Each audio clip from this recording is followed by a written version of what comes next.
a writer, should you start a blog or a Substack newsletter? I'm gonna give you the pros and cons of both right now. I'm Suhaili and welcome to the Co-Creators Lab, where I give some tips and tricks and just some knowledge on how to be a successful author, writer, and just everything creative. We're gonna get into the topic today: Substack or a blog? What do you choose? As someone who has a Substack and also has a blog, I'm here to give you the pros and cons of each so you can make an informed decision of what direction you want to go in if you just want one place to host your writing. Let's start with the pros and cons of a blog. When you have a blog, which basically means you have your own website, you are able to really control the content, which is one of the biggest pros. If Substack ever goes down, it doesn't affect you if you have a blog because you control your blog. Of course, you pay for a web host, but you're not at the hands of another platform that maybe might shut down. And to be fair, I doubt that Substack will suddenly decide to vanish. Another pro of having a blog is that you can control your design. If you're someone who wants to be more creative in terms of the visual appeal of your blog, then you can choose templates, you can choose Squarespace, WordPress, you can even choose Showit and create your own beautiful blog to match your brand, your personality, your style, and even if you have a book that you're promoting, the characters in your books. Another pro to having your own blog is that you can monetize your blog with ads. If you are just starting out as a blogger, you probably only just see pennies with Google AdSense. However, if you put in the time and effort and the SEO strategy to grow your numbers and your traffic for your blog, you might be able to actually apply to huge advertising platforms like Mediavine. The biggest bloggers make bank, and I mean bank, on a platform like Mediavine, but again, the numbers have to be there. However, it is something to strive for if you want to launch a blog. And the third and last pro to starting a blog and having your own blog as a writer truly is the technical aspect of it. Outside of the design, you as a blogger can have plugins and integrations that allow you to use marketing tools in a way that you can't with Substack. So you can have an opt-in, a pop-up, you can use Zapier and integrate email marketing and integrate your Gmail and scheduling tools. And this, of course, is something that Substack does not provide. Now let's get to the cons of launching a blog.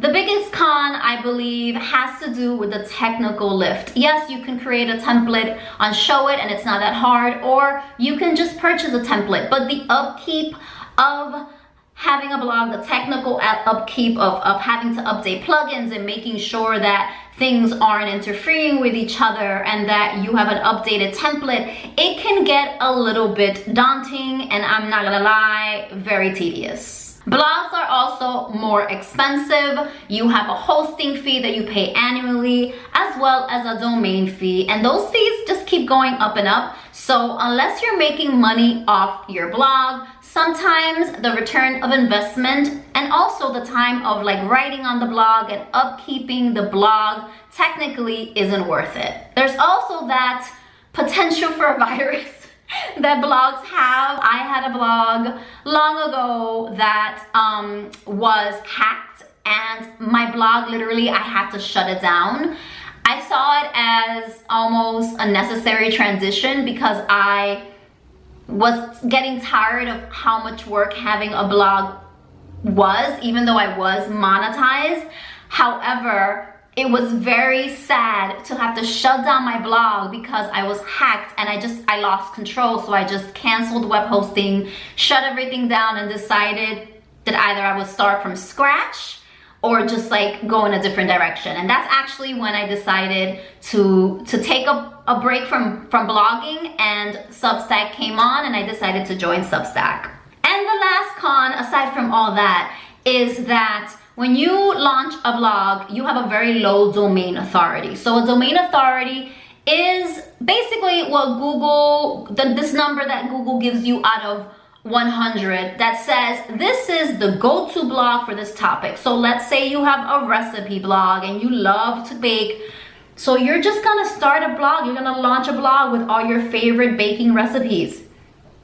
Guess what? You're a brand new blog with a brand new domain, which means you're gonna be at domain authority 0. And like the Food Network is gonna be at 100. How do you build domain authority? That'll be for another video. But it's just important to note that when you launch a blog, it's going to take time to increase that domain authority so that your blog competes with the bigger blogs in the topic that you are focused on, in your niche and what you write about. That's not to say that Substack isn't also competitive. However, it's slightly different. So I'm gonna move on to Substack pros and cons right now. Pro of a Substack is that it is actually an email newsletter.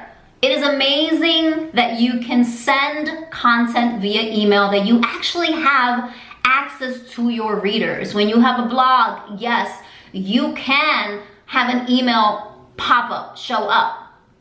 But the likelihood that people will sign up for that is probably smaller than people signing up through Substack knowing that this is an email platform and they are signing up for an actual email newsletter. Whereas with a blog, usually people just go on and they want to read one article and they're gone, right? They might not necessarily want to be a fan and get all your content through email. Having a Substack and your own domain is also very affordable. My Substack domain is givethemromance.com. I purchased the domain from GoDaddy and then I just paid Substack, I believe it was $50 at the time last year, to have my own domain for my Substack newsletter. Having your own domain versus givethemromance.substack.com makes a difference in 2 ways. You look more professional because you literally have a website for whatever it is that you are writing for. Same as when you have a blog, you wouldn't want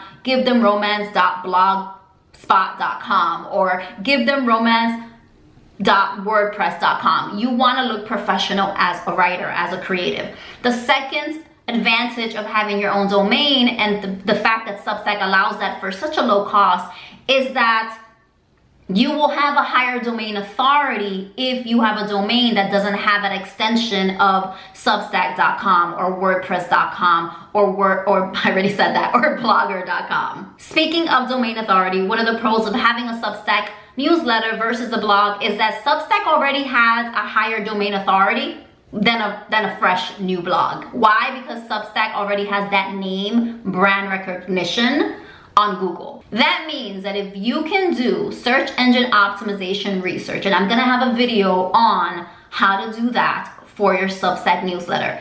If you can optimize your posts, your newsletters on Substack, you are going to outrank a blog that is just a separate blog that isn't under Substack. Because Substack is already an established brand, Google has given it a higher domain authority and it's going to outperform other blogs that are new or maybe just don't have those backlinks and that brand name recognition. And the last pro of starting a Substack versus the blog is the Substack community. Substack at its core is for writers and they encourage writers to work with other writers, to collaborate with other writers on Substack. They have events and opportunities like Substack Grow, where you can join and you're on Zoom and you get bunched up, grouped up with other writers.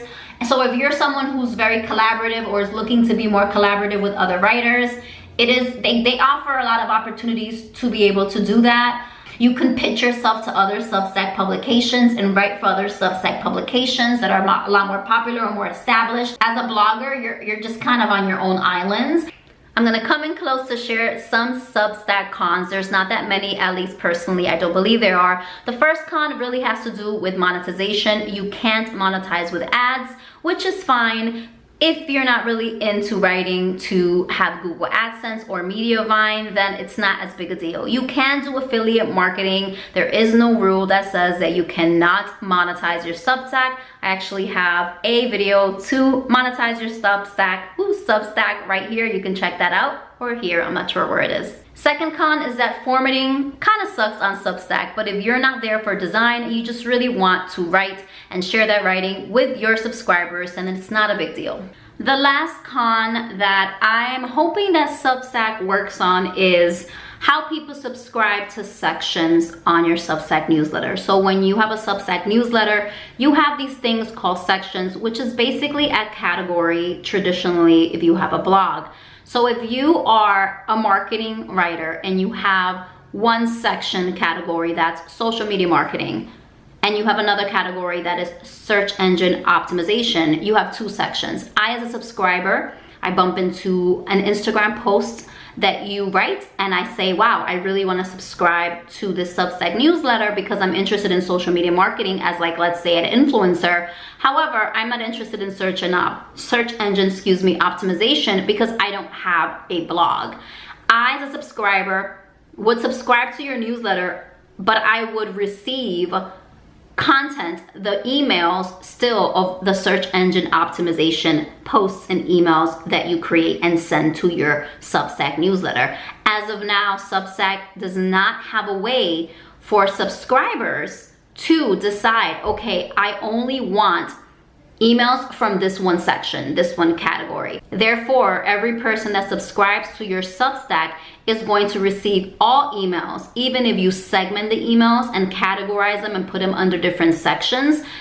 They will automatically get all emails, which can be overwhelming if you are someone that only wants content from one section, and it could turn off readers. But I have a feeling that Substack is probably gonna make that a lot easier and make sure that we can segment our readers and our fans so we can send specific people specific things. Since we're talking about Substack and potentially what they're going to change, I also have a little wish list for Substack. I hope that they have a donation option. Not all people want to be paid members and have a monthly or annual membership for something. Some people might just want to donate $20 or $5 if they really like your post and not have the responsibility and the commitment of a membership. So Substack, listen up. It's a really good idea. Last words of advice from me: start a Substack if you want to build an audience, fans that will buy your books or purchase memberships.